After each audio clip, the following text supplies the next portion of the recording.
اعوذ باللہ من الشیطان الرجیم بسم اللہ الرحمن الرحیم الحمد للہ رب العالمین الرحمن الرحیم مالک یوم الدین ایاک نعبد وایاک نستعین اہدنا الصراط المستقیم صراط الذین انعمت علیہم غیر المغضوب علیہم ولا الضالین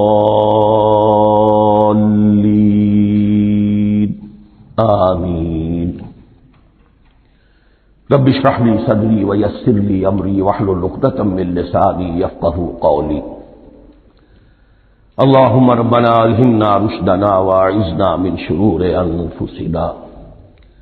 اللهم أرنا الحق حقا وارزقنا اتباعه وارنا الباطل باطلا وارزقنا اجتنابه۔ اللهم ربنا يسر لنا أمورنا كلها وأتمم لنا بالخير وتقبل منا فإنك خير المتقبلين آمین یا رب العالمین۔ معزز حاضرین اور محترم خواتین، ہم اللہ کے نام سے اس سال کی نماز تراویح کے ساتھ دورہ ترجمہ قرآن کا آغاز کر رہے ہیں۔ اس سے پہلے میں عرض کر چکا ہوں کہ اب میری عمر بھی کافی ہو چکی ہے، قمری حساب سے 68 برس مکمل ہو چکے ہیں، اور مختلف قسم کے عوارض بھی مجھے لاحق ہیں، اور بہت سے احباب نے اور رفقاء نے مشورہ دیا تھا کہ میں اتنا بڑا بوجھ اپنے ذمے نہ دوں، لیکن میں نے خالصتاً توکلاً علی اللہ اس کی ہمت کی، اس کا ارادہ کیا، اس کے لیے اہتمام بھی خصوصاً ہوا ہے۔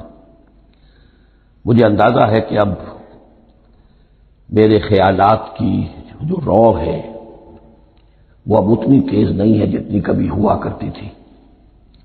کراس ریفرنسز بھی جو ہیں قرآن حکیم کے وہ اتنے مستحضر نہیں ہیں جتنے کبھی ہوتے تھے، بلکہ واقعہ یہ ہے کہ میری زبان بھی بعض اوقات لڑکھڑاتی ہے، اس لیے کہ مجھے جو ادویات استعمال کرنی پڑتی ہیں ان کا اعصاب پر بھی اثر ہوتا ہے، اور جو ہمارے اعضائے رئیسہ ہیں ان پر بھی اثر ہوتا ہے۔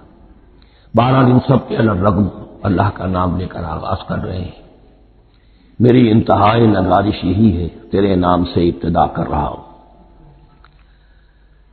ابھی میں نے سورہ فاتحہ کی تلاوت کی اور آپ نے سماعت فرمائی۔ یہ سورہ مبارکہ مصحف کے اعتبار سے تو پہلی سورت ہے ہی، سب کو معلوم ہے، لیکن یہ بھی نوٹ کر لیجئے کہ یہ نزول کے اعتبار سے بھی سب سے پہلی مکمل سورت جو حضور پر نازل ہوئی وہ یہی ہے۔ اس سے قبل متفرق آیات نازل ہوئی، 5 آیتیں سورہ علق کے آغاز میں، کچھ آیتیں سورہ قلم یا سورہ نون کے آغاز میں، کچھ آیتیں سورہ مزمل کی ابتدا کی، کچھ آیتیں سورہ مدثر کے آغاز کی۔ 5ویں وحی تقریباً اس پر اجماع ہے کہ یہ سورۃ الفاتحہ کی ہے، اور یہ مکمل سورت ہے جو حضور پر نازل ہوئی۔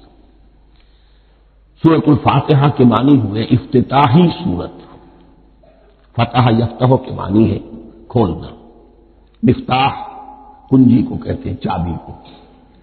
تو یہ اوپننگ سورہ آف دی قرآن، قرآن حکیم کی افتتاحی سورت۔ ویسے جیسا کہ میں تعارف قرآن کے ضمن میں عرض کر چکا ہوں، عربوں کا یہ مزاج تھا کہ جس چیز سے انہیں خصوصی محبت ہوتی تھی اس کے بہت سے نام رکھتے تھے۔ اس کے بھی بہت سے نام ہیں۔ سورۃ الفاتحہ سب سے عام ہے، لیکن الکافیہ، الشافیہ، ام القرآن، اساس القرآن، کم سے کم یہ 4 نام تو میں سمجھتا ہوں کہ ہر مسلمان کو مزید معلوم ہونے چاہیے، اور بھی بہت سے نام۔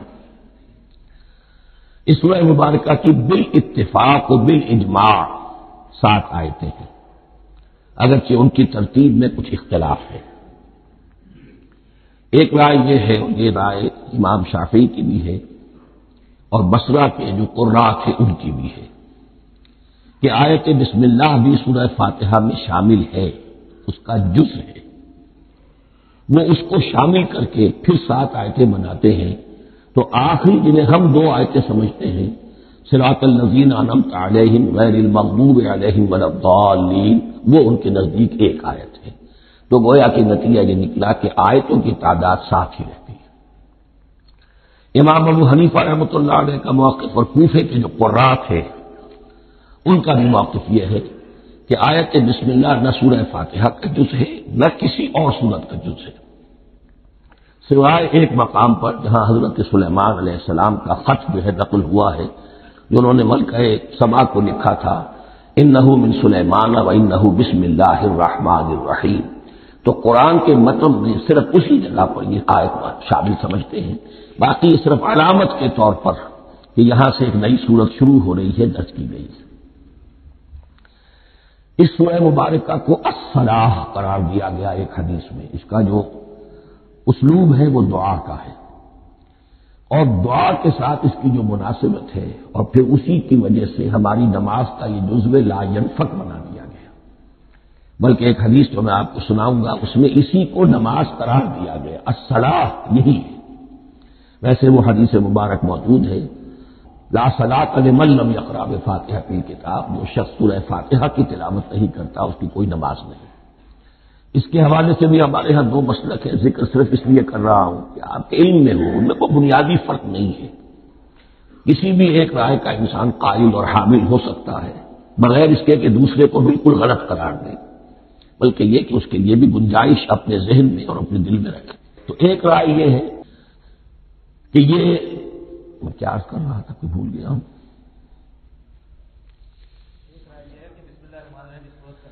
جی، اور دوسری آیت یہ ہے کہ اس کا حصہ نہیں ہے، اسی اعتبار سے یہ کہ یہ سورہ مبارکہ نماز میں پڑھی جانی ضروری ہے، لا صلاۃ لمن لم یقرأ بفاتحۃ الکتاب۔ البتہ یہ اختلاف ہے، یہ بات جو میں ذکر کر رہا تھا جو ذہن سے نکل گئی، کہ آیا مقتدی جو ہے امام کے پیچھے کھڑا ہو کر جب نماز پڑھ رہا ہو تو کیا اس صورت میں بھی اس کے لیے لازم ہے کہ سورہ فاتحہ پڑھے؟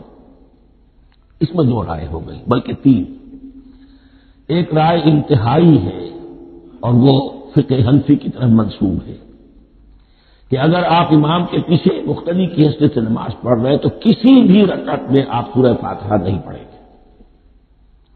ایک دوسری بالکل برعکس رائے ہے، وہ امام شافعی رحمۃ اللہ علیہ کی ہے کہ ہر حالت میں چاہے امام جہری رکعت پڑھا رہا ہو جس میں وہ بلند آواز سے سورہ فاتحہ پڑھ رہا ہو، اور چاہے وہ سری رکعت ہو، ہر حالت میں مقتدی کو بھی پڑھنی ہے۔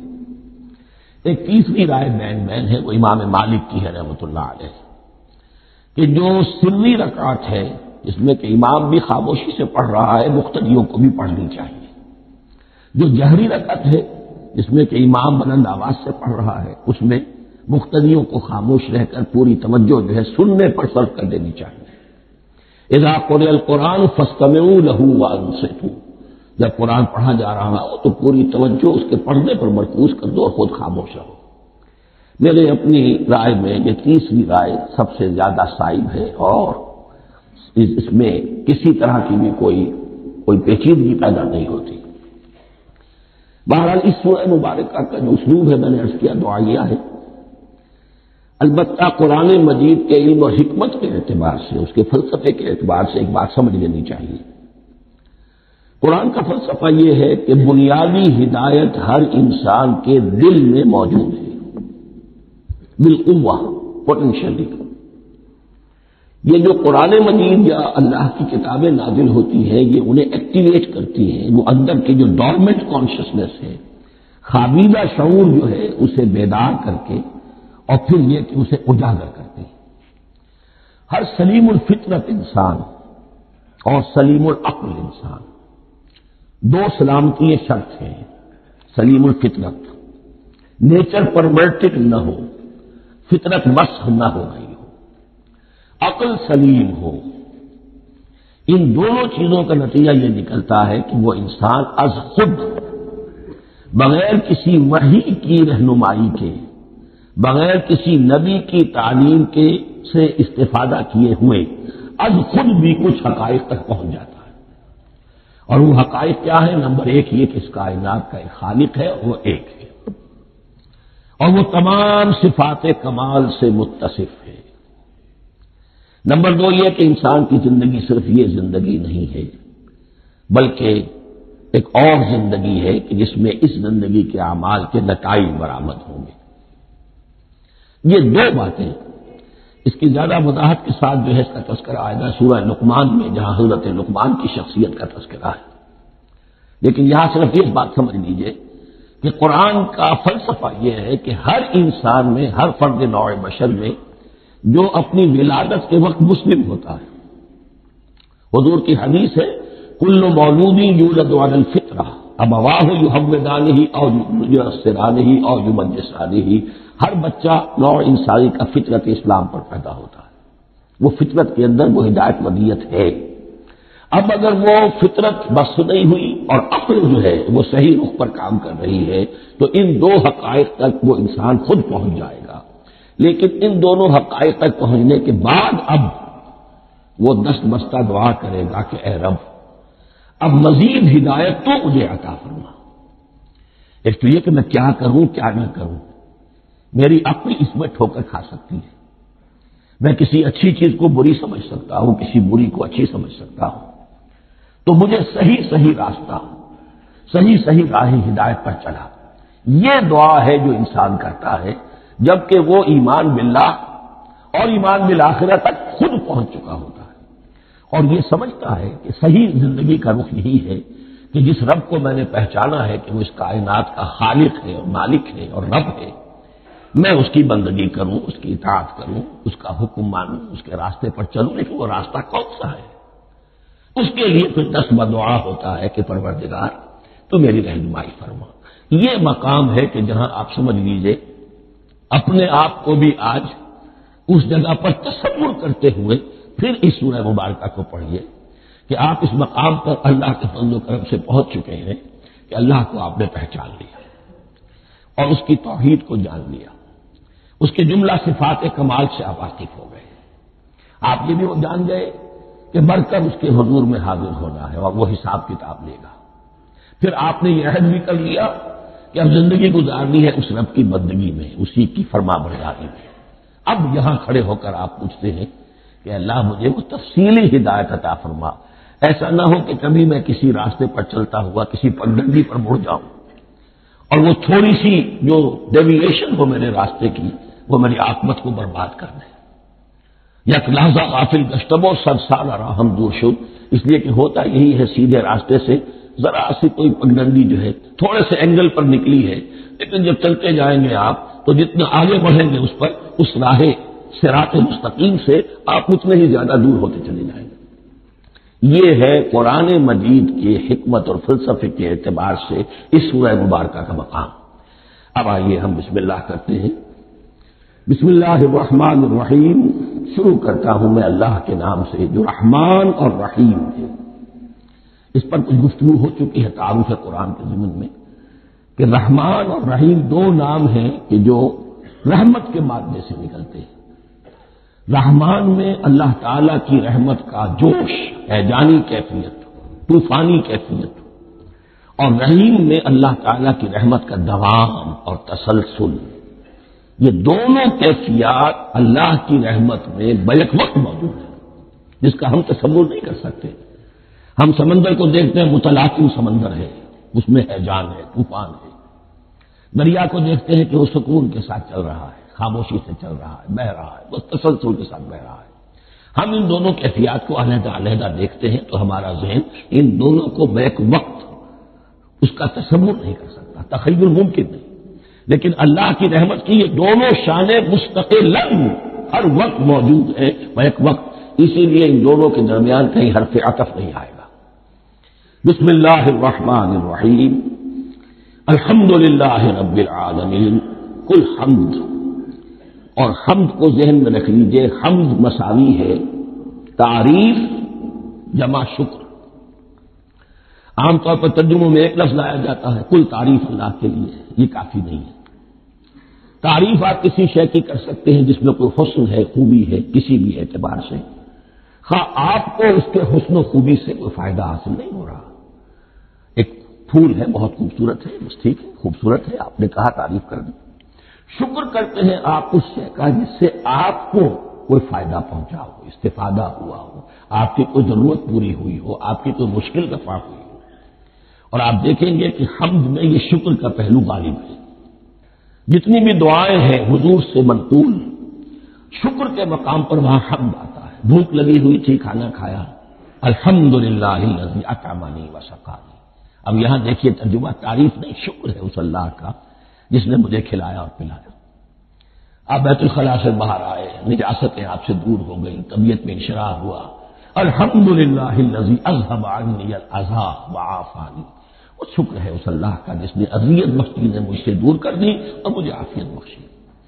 تو یہ الحمدللہ رب العالمین اللہ تعالیٰ کا حسن و کمال اور حسن و جمال اپنی جگہ بھی اس انتہا کا ہے کہ جتنی تعریف اس کا حق ہے ہم کر ہی نہیں سکتے. لیکن اس کے احسانات اور انعامات ہم پر اتنے ہیں کہ ہم ان کو بھی گن نہیں سکتے. لہذا ایک ہی احساء ہم نے کر دیا الف لام کے ساتھ، الحمدللہ رب العالمین. تمام تعریفیں اور کل شکر اللہ کے لیے ہیں کہ جو تمام جہانوں کا پروردگار ہے، رب ہے، مالک ہے.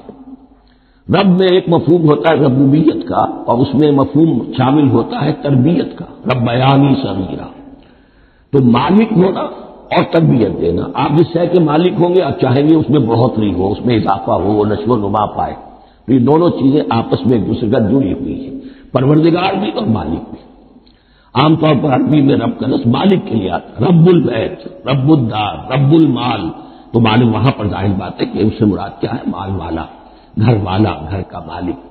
تو کل شکر اور کل تعریف اس اللہ کے لیے ہے جو تمام جہانوں کا مالک بھی ہے اور پروردگار بھی ہے. الرحمن الرحیم، رحمان ہے اور رحیم ہے. اب دوبارہ اس کی میں وضاحت نہیں کروں گا. مالک یوم الدین، یوم الدین کا مختار مطلق ہے. دین عربی زبان میں کہتے ہیں بدلے کو. دناہم کما دانو، کما تدینو تو دانو. یہ کہاوت ہے. جیسے اردو میں ہم کہتے ہیں جیسا کرو گے ویسا بھرو گے، کما تدینو تو دانو. تو یہ ہے بدلہ. اس کا بنیادی مفہوم جو ہے وہ بدلہ ہے. تو بدلے کا ایک دن ہے جس دن فیصلہ ہوگا کہ کون کیا کما کر لایا ہے، اسے کیا بدلہ ملنا چاہیے. آیا اس کا برائیوں کا پلڑا بھاری ہے کہ اسے سزا ملنی چاہیے، یا اس کی حسنات اور نیکیوں کا پلڑا بھاری ہے کہ اسے جزا ملنی چاہیے، اس کا انعام اور اکرام کے ساتھ معاملہ کیا جانا چاہیے. وہ ایک دن ہے، اسے ہم یوم القیامت کہتے ہیں. اور لیکن اصل بات جو یہاں کہی گئی، یعنی ایک جملے میں 3 باتوں کا اعتراف ہو رہا ہے. بعث بعد الموت، ایک دن آئے گا کہ ہم مرنے کے بعد تمام انسان اٹھا لیے جائیں گے.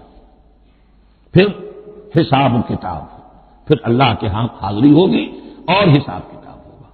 اور تیسرا یہ کہ اس حساب کتاب کے دن کا مختار مطلق اللہ ہے. یعنی کسی اور کو اپنے ذہن میں سہارا بنا کر آپ زندگی گزاریں کہ وہ مجھے چھڑا لے گا، یا وہ ہستی جو ہے اتنی زوردار ہے کہ وہ مجھے بچا لے گی. اس سے اپنے دل کو، اپنے ذہن کو بالکل پاک کر لیجیے. مالک یوم الدین ایک دوسری جگہ پر قرآن میں آیا ہے. اس روز کوئی پکارنے والا پکارے گا لمن الملک اليوم للہ الواحد القہار. آج کے دن کس کا اختیار مطلق ہے؟ اور پھر کہا جائے گا اللہ کے لیے الواحد قہار، جو پوری طرح چھایا ہوا ہے، بس تولی. تو مالک یوم الدین جو جزا و سزا کے دن کا مالک ہے. اب یہاں سے کلام ایک رخ بدل رہا ہے. ابھی تک تو یہ غائبانہ انداز میں کلام ہو رہا ہے، اللہ سے خطاب نہیں آیا اس میں ابھی. الحمدللہ رب العالمین الرحمن الرحیم مالک یوم الدین. اب خطاب ایاک نعبد و ایاک نستعین، ہم صرف تیری ہی بندگی کرتے ہیں اور کریں گے، اور ہم صرف تجھ ہی سے مدد مانگتے ہیں اور مانگیں گے. یہ ترجمہ میں کیوں کر رہا ہوں کہ یہ فعل مضارع ہے. عربی زبان میں فعل مضارع حال اور مستقبل دونوں کو کور کرتا ہے. ایاک کا جو ہے مفعول فاعلی جو ہے، مفعول جو ہے اس میں ضمیر مفعولی اسے پہلے لا کر حصر کا مضمون پیدا ہو گیا. ہم تیری بندگی کرتے ہیں نہیں، ہم تیری ہی بندگی کرتے ہیں اور کریں گے. حال میں ترجمہ کیجئے تو یہ اظہار حال ہے، اور مستقبل میں ترجمہ کیجئے تو یہ عہد ہے، قول و قرار ہے، بہت بڑا معاہدہ ہے. وَإِيَّاكَ نَسْتَعِينُ، اور صرف تجھ ہی سے مدد مانگتے ہیں اور مانگیں گے. اس میں بھی حال کا ترجمہ اظہار حال. اللہ کرے کہ واقعی ہمارا حال وہی ہو جب ہم یہ الفاظ کہتے ہیں تو واقعتاً ہم اس پر پورے اتر رہے ہوں کہ اسی کی بندگی کر رہے ہوں اور اسی سے ساری استعانت اور استمداد کر رہے ہیں۔ جہاں تک مستقبل کا تعلق ہے وہ پھر ایک عہد ہے، اہدنا الصراط المستقیم، یہ مقام وہ آ گیا کہ یہاں تک تو اے پروردگار ہم پہنچ گئے، تیرے فضل سے، تیرے کرم سے، فطرت سلیمہ بھی تیری عطا کردہ تھی، عقل سلیم بھی تیری وصیت کردہ تھی، ان دونوں کی روشنی سے ہم یہاں تک تو پہنچ گئے۔ اب ہماری جو ضرورت ہے، احتیاج ہے، وہ کیا ہے؟ اہدنا الصراط المستقیم، ہدایت بخش ہمیں سیدھے راستے کی۔ یہاں دو باتیں سمجھ لیجئے، انفرادی سطح پر انسان کے لیے نہ معلوم کتنے مرحلے آتے ہیں ہر روز، جس میں وہ ایک ٹھٹک کر کھڑا ہو جاتا ہے، یہ کروں یا یہ کروں، دو آلٹرنیٹو سامنے آ رہے ہیں، فیصلہ کرنا مشکل ہو رہا ہے، قدم قدم پر ہدایت کی ضرورت ہے۔ اور اجتماعی طور پر نوع انسانی تین بڑے بڑے تمدنی مسائل میں واقعہ یہ ہے کہ تسلیم کر لیا جانا چاہیے کہ عقل انسانی اس کو راستہ نہیں دکھا سکتی۔ عام معاشرتی سطح پر مرد اور عورت کے درمیان حقوق اور اختیارات کا کیا توازن ہو، ناممکن ہے، انسان طے نہیں کر سکتا۔ انسان یا مرد ہے یا عورت ہے، عورت سوچے گی اپنے جذبات کا، اپنے خیالات کا لحاظ رکھے گی، مرد کے جذبات و احساسات کا اس کا کوئی تصور ہی ممکن نہیں۔ مرد سوچے گا اسے اپنے احساسات معلوم ہے، لیکن یہ کہ عورت کے احساسات سے وہ نابلد ہے، ان کو محسوس کر ہی نہیں سکتا، لا محالہ وہ اپنے بارے میں وہ جو بھی نظام بنائے گا اس میں وہ اپنی بالادستی رکھے گا۔ وہ تو ایک ہی ہستی ہو سکتی ہے کہ جو دونوں کی خالق ہے، مرد کی بھی عورت کی بھی، اور اس کو دونوں سے محبت ہے، دونوں کا خیر خواہ ہے، دونوں کا رب ہے، دونوں کو پروان چڑھانا چاہتا ہے۔ اسی طرح فرد اور معاشرہ یا ریاست، حکومت اور ریاست ہمیشہ یہ چاہتی ہے کہ سارے اختیارات ہمارے ہاتھ میں آ جائیں، ٹوٹلیٹیرین سوسائٹی ہو، بس ہم حکم دیں اور لوگ اس پر چلیں۔ افراد یہ چاہتے نہیں، ہمیں آزادی ہونی چاہیے۔ اب آپ دیکھیے کہ دنیا میں کتنے جھگڑے چلتے ہیں اسی پر، فریڈم فریڈم فریڈم۔ وہ فریڈم واقعتاً اپنی جگہ پر ایک شے ہے، افراد کی آزادی ہونی چاہیے، لیکن افراد کی آزادی اتنی نہ ہو جائے کہ وہ مادر پدر آزاد ہو جائے، کوئی قانون، کوئی قاعدہ، کوئی اخلاقی، کوئی حدود و قیود جو ہے ان کا پابند نہ رہے۔ تو اب کہاں ہے وہ نقطہ اعتدال کہ جس میں انسان کی انفرادی آزادی، انفرادی اختیار اور ادھر اجتماعی مصلحتیں جو ہیں ان کو بیلنس کیا جا سکے؟ انسان طے نہیں کر سکتا، صرف اللہ ہی اس کے لیے نظام دے سکتا ہے۔ تیسرا مسئلہ ہے سرمایہ اور محنت، اس میں کیا توازن ہو؟ سرمایہ اور محنت دونوں مل کر کچھ بنا رہے ہیں، کچھ پروڈیوس کر رہے ہیں۔ اب اس میں نفع جو ہوا ہے اس میں سرمایہ کا کتنا حصہ ہونا چاہیے اور لیبر کا کتنا ہونا چاہیے، کون طے کر سکتا ہے؟ اس کے لیے بھی کہ ایسا نہ ہو کہ سرمایہ داری جو ہے آکاش بیل بن کر پورے معاشرے پر چھا جائے اور غریب بیچارہ، مزدور بیچارہ، کاشتکار بیچارہ وہ گویا کہ چکی کے دو پارٹوں میں پس کر رہ جائے، اس کی کوئی حیثیت نہ رہ جائے۔ لیکن یہ کہ دوسری طرف اگر یہ کہ مزدور کا جو حق ہے اس سے زیادہ اس کو دے دیا جائے تو سرمایہ جو ہے وہ سکڑ جائے گا، شائی ہو جائے گا، وہ پھر میدان میں نہیں آئے گا۔ کیا کیا جائے؟ کون سا نقطہ عدل و اعتدال ہے؟ یہ تین مسائل ایسے ہیں، اہدنا الصراط المستقیم۔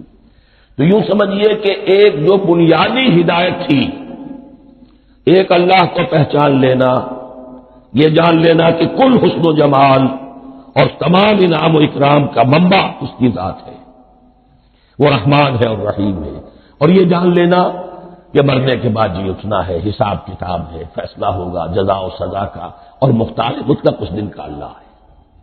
پھر یہ عہد کر لینا ایاک نعبد و ایاک نستعین۔ اس کے بعد دعا، پروردگار ہمیں ہدایت پر قائم رکھ، ہماری ہدایت میں اضافہ فرما۔ اس ہدایت کے لفظ کو سمجھ لیجئے، بنیادی ہدایت، تفصیلی ہدایت، قدم قدم پر ہدایت، ہدایت پر ہدایت۔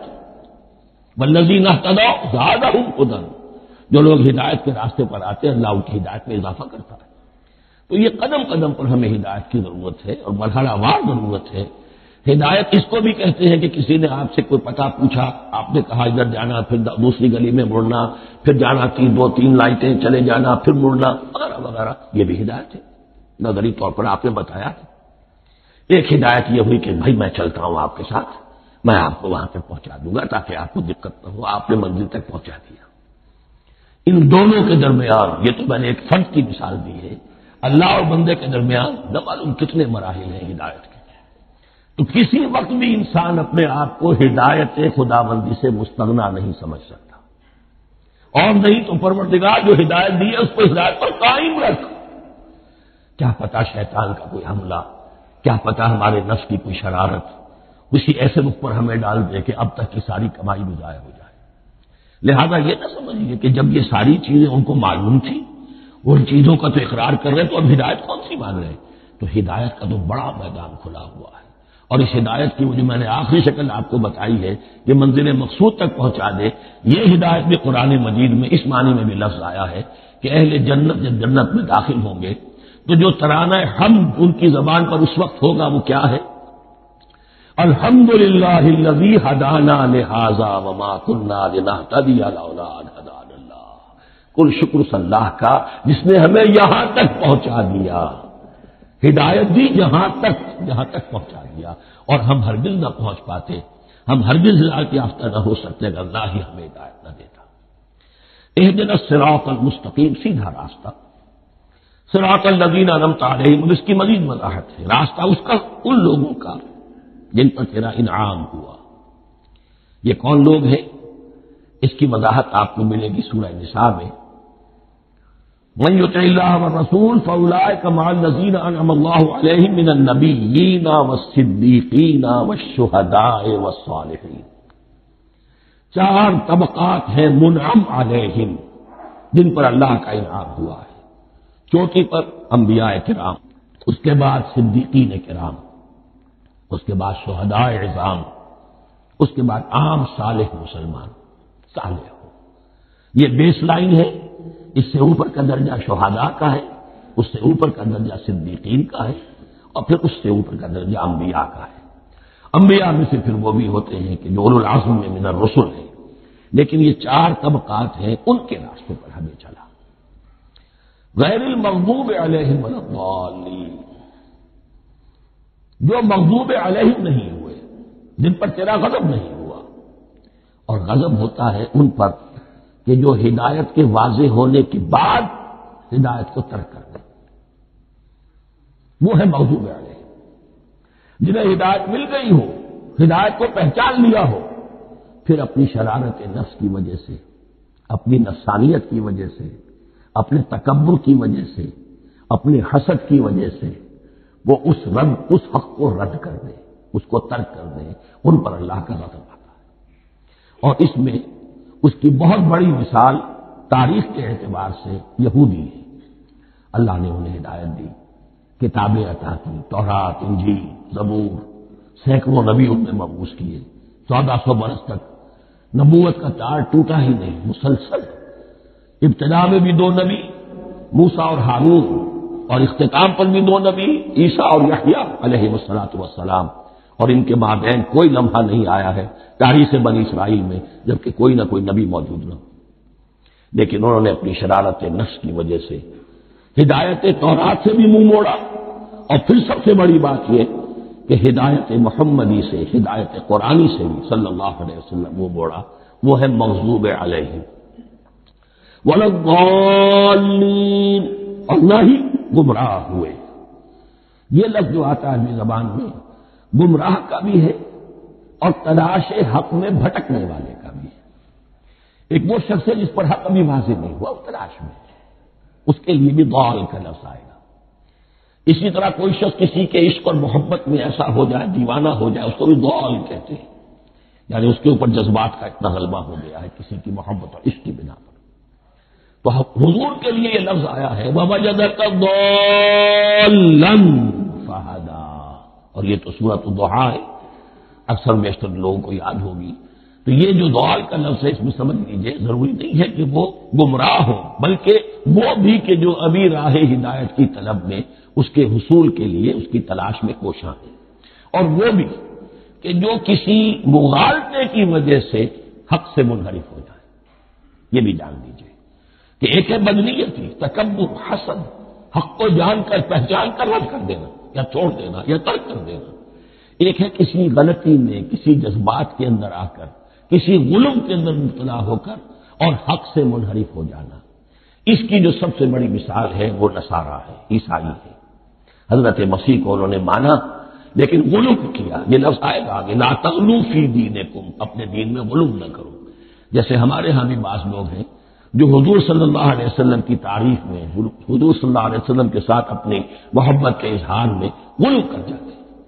یہ انتہا درجے کو ہو گیا تھا حضرت مسیح علیہ السلام کے ماننے والوں میں، اور اس کی بنا پر انہوں نے تثلیث کا عقیدہ ایجاد کر لیا اور حضرت مسیح علیہ السلام کو اللہ کا بیٹا بنا دیا. تو اس کی سب سے بڑی مثال ضالین کی اس اعتبار سے کہ ہدایت پانے کے بعد کسی بدنیتی سے نہیں بلکہ کسی اچھے جذبے میں غلو کی وجہ سے. رسول سے محبت کرنا تو اچھا جذبہ ہے، لیکن یہ محبت بھی ایک حد میں رہنی چاہیے. غلو کرے گی تو ظاہر بات ہے کہ اس کے بعد وہ گمراہی کی طرف لے جائے گی. یہ ہے اس سورہ مبارکہ کا ترجمہ. اور اس کے بعد آخر میں آمین کہنا یہ مسنون بھی ہے، کہنا چاہیے. البتہ اختلاف یہاں بھی صرف اتنا ہے کہ نماز میں جب آپ امام کے ساتھ ہیں، وہ اگر جہری قرات کر رہا ہے تو آیا اس کے بعد آپ کو بھی بالجہر کہنا ہے آمین یا نہیں کہنا. یہ اختلاف ہے، ان میں کوئی فرق واقع نہیں ہوتا. یہ چیز متفق علیہ کہ کہنا ہے آمین. بلکہ یہ آمین تو یہودیوں میں ہے، یہ آمین جو ہے یہ عیسائیوں میں بھی ہے. ان کی بھی جو لارڈس پریئر ہے اس کے بعد آمین، وہ آمین کہتے ہیں. وہ فرق، وہ لفظ ایک ہی ہے. اس لیے کہ عبرانی زبان اور عربی زبان، یا تو ہم یہ کہہ سکتے ہیں کہ دونوں بہنیں ہیں، کوئی ایک مشترک زبان تھی ان کی ماں جس کی یہ دو بیٹیاں ہیں، اور یا یہ کہنا پڑے گا کہ عربی زبان کی ماں جو ہے وہ عبرانی زبان ہے. بہرحال بڑا قریبی رشتہ عربی کا اور عبرانی کا ہے، اس اعتبار سے وہ آمین. اب آپ کو معلوم ہے ہم السلام علیکم وہ کہتے ہیں، وہ سلام کہتے ہیں، تو فرق کیا ہے؟ وہ تو تلفظ کا فرق ہے. اسی طریقے سے اور بہت سے الفاظ ہیں، میں بعد میں بتا. اب میں اس سورہ مبارکہ کے بارے میں خاص حدیث آپ کو سنانا چاہتا ہوں، اور اسی سے در حقیقت جو امام ابو حنیفہ کا موقف ہے رحمۃ اللہ علیہ، اس کی حقانیت مزید مبرہن ہو جائے گی. یعنی کیا کہ آیت بسم اللہ سورہ فاتحہ کا جز نہیں ہے. سورہ فاتحہ الحمدللہ رب العالمین سے شروع ہوتی ہے. وہ میں آپ کو بتانا بھول گیا کہ جن کے نزدیک یہ سورت کا جز ہے وہ پھر جہری قرات میں بسم اللہ الرحمن بھی بلند آواز سے کہیں گے، اور جن کے نزدیک سورہ فاتحہ کا جز نہیں ہے وہ نہیں کہیں گے، وہ الحمدللہ رب العالمین سے قرات کریں گے. تو کوئی فرق نہیں ہے بنیادی. یہ حدیث جو ہے یہ مسلم شریف میں ہے اور حدیث قدسی ہے. اس کے راوی حضرت ابو ہریرہ ہے رضی اللہ تعالی عنہ، اور اس حدیث میں اس سورت کے مضامین کا نہایت عمدہ تجزیہ کر دیا ہے. حدیث کے الفاظ سن لیجئے. قسمت الصلاۃ بینی و بین عبدی نصفین. اللہ تعالیٰ فرما رہے ہیں، حدیث قدسی ہے، میں نے نماز کو، صلاۃ کو اپنے اور اپنے بندے کے درمیان آدھا آدھا تقسیم کر لیا. فنصفھا لی ونصفھا لعبدی. اس کا نصف جو ہے وہ میرے لیے ہے اور نصف جو ہے وہ میرے بندے کے لیے ہے. ولعبدی ما شاء، اور جو میرے بندے نے مانگا میں اسے دوں گا، میرا وعدہ ہے یا میں نے اسے دیا. اس کے بعد اس کی تفصیل آتی ہے. اذا قال العبد، جب بندہ کہتا ہے الحمدللہ رب العالمین، قال اللہ حمدنی عبدی. جب بندہ کہتا ہے الحمدللہ رب العالمین، اللہ فرماتا ہے میرے بندے نے میری حمد کی. وَإِذَا قَالَ الرَّحْمَٰنُ الرَّحِيمُ قَالَ اللَّهُ اثْنَىٰ عَلَيَّ عَبْدِي. جب بندہ کہتا ہے الرحمن الرحیم، اللہ فرماتا ہے میرے بندے نے میری ثنا کی. وَإِذَا قَالَ مَالِكِ يَوْمِ الدِّينِ قَالَ اللَّهُ تَعَالَىٰ مَجَّدَنِي عَبْدِي. میرے بندے نے میری تمجید بیان کی، میری بزرگی بیان کی. اب یہ تین آیتیں ہو گئیں، تینوں میں اللہ کی حمد ہے، ثنا ہے، تمجید ہے. یہ تین آیتیں خالص اللہ کے لیے ہو گئی. اب چوتھی آیت آئی، ایاک نعبد و ایاک نستعین. اس کے بارے میں جب بندہ کہتا ہے اذا قال العبد ایاک نعبد و ایاک نستعین قال اللہ تعالی ھذا ما بینی و بین عبدی ولعبدی ما سأل، یہ میرے اور میرے بندے کے درمیان ہے. یہ تو یوں سمجھیے یہ گرا لگ گئی ہے میرے اور میرے بندے کے مابین. اس نے مجھ سے قول و قرار کیا ہے، اس نے میری بندگی کا اعتراف کیا ہے، اس نے تسلیم کیا ہے کہ میری ہی بندگی کرتا ہے اور کرے گا، اور مجھ سے مدد چاہیے ہے. ھذا ما بینی و بین عبدی، یہ معاہدہ ہے. معاہدہ دو فریقوں کے مابین ہوتا، یہ میرے اور میرے بندے کے مابین ہے. والے عبدی ما سأل، اور میں نے اپنے بندے کو دیا جو اس نے مانگا. وہ میری مدد چاہتا ہے، میری مدد اس کے شامل حال رہے گی. وَإِذَا قَالَ، اور جب بندہ کہتا ہے اهْدِنَا الصِّرَاطَ الْمُسْتَقِيمَ صِرَاطَ الَّذِينَ أَنْعَمْتَ عَلَيْهِمْ غَيْرِ الْمَغْضُوبِ عَلَيْهِمْ وَلَا الضَّالِّينَ، قال اللہ تعالی ھذا لعبدی ولعبدی ما سأل. یہ تین آیتیں یہ میرے بندے کے لیے. اهْدِنَا الصِّرَاطَ الْمُسْتَقِيمَ، اسی صراط مستقیم کی وضاحت ہے مثبت. صراط الذین انعمت علیہم، اسی صراط مستقیم کی وضاحت ہے منفی انداز میں غیر المغضوب علیہم ولا الضالین. یہ سب میرے بندے کے لیے ہے اور میں نے اپنے بندے کو دیا جو اس نے مانگا. اس کو میں نے ایک مرتبہ یہ ترازو کی شکل میں اس کو لکھوایا تھا. دیکھیے یہ ایاک نعبد و ایاک نستعین، یہ ہے وہ ترازی کی وہ ڈنڈی. واو جو ہے ایاک نعبد و ایاک نستعین، واو جو ہے گویا کہ وہ مٹھ ہے جس سے کہ ترازو کو پکڑا جاتا ہے. ادھر ایک پلڑا ہے جس کی تین آیتیں ہیں، الحمدللہ رب العالمین الرحمن الرحیم مالک یوم الدین. اس کا نتیجہ کیا نکلا؟ ایاک نعبد. آپ نے شاید یہ سنا بھی ہو، ایک بہت ہی عمدہ قرات کا جو ریکارڈ ہے قاری عبدالباسط عبدالصمد کا، وہ یہیں سے چل کر سورہ فاتحہ کی قرات کر کے ایاک نعبد پر آ کر رکتا ہے. الحمدللہ رب العالمین الرحمن الرحیم مالک یوم الدین ایاک نعبد. گویا کہ یہاں یہ صورت بالکل ہاف ہو گئی ہے. تین آیتوں میں اللہ کی حمد ہے، ثنا ہے، تمجید ہے، جس کا نتیجہ ہم تیری ہی بندگی کرتے ہیں، تیری ہی اطاعت کریں گے. لیکن اب اس کے بعد سوال ایاک نستعین، اسی کی جو استعانت کیا درکار ہے ہمیں؟ ہدایت. ہدایت سب سے بڑی استعانت ہے، ہدایت ہی تو سب سے بڑی مدد ہے. اهدنا الصراط المستقیم صراط الذین انعمت علیہم غیر المغضوب علیہم ولا الضالین. یہ ایاک نستعین کے حکم کے ساتھ یہ تین آیتیں آ گئیں. اهدنا الصراط المستقیم صراط الذین انعمت علیہم غیر المغضوب علیہم ولا الضالین. قسمت الصلاۃ بینی و بین عبدی نصفین فنصفها لی ونصفها لعبدی ولعبدی ما سأل. اللہ تعالیٰ اس سورہ فاتحہ کا جو اصل مفہوم ہے وہ بھی ہمارے ذہنوں پر، ہمارے شعور کی سطح پر اسے اجاگر کیے رکھے. ہمیں توفیق دے کہ جب بھی پڑھیں، جب بھی سنیں تو وہ کیفیت اگر ہو جائے. اس لیے کہ ایک حدیث ہے کہ الصلاۃ معراج المومنین، نماز تو اہل ایمان کے حق میں معراج کے درجے میں ہے. اس حوالے سے ہم یہ سمجھ سکتے ہیں کہ کوئی وقت ایسا آ سکتا ہے کہ انسان کو واقعتاً، روح انسانی واقعتاً اللہ کے یہ جواب سنے. انہونی بات نہیں ہے. ہوتا ہے خطاب آخر، اٹھتا ہے حجاب آخر، کرتے ہیں خطاب آخر. یہ تو ہوتا ہے. مخاطبہ الہی تو میں نے عرض کیا کہ ثابت ہے. مخاطبہ، محادثہ اور تحدیث اللہ بندوں سے کلام کرتا ہے. بارک اللہ لی و لکم فی القرآن العظیم ونفعنی و ایاکم بالآیات والذکر الحکیم.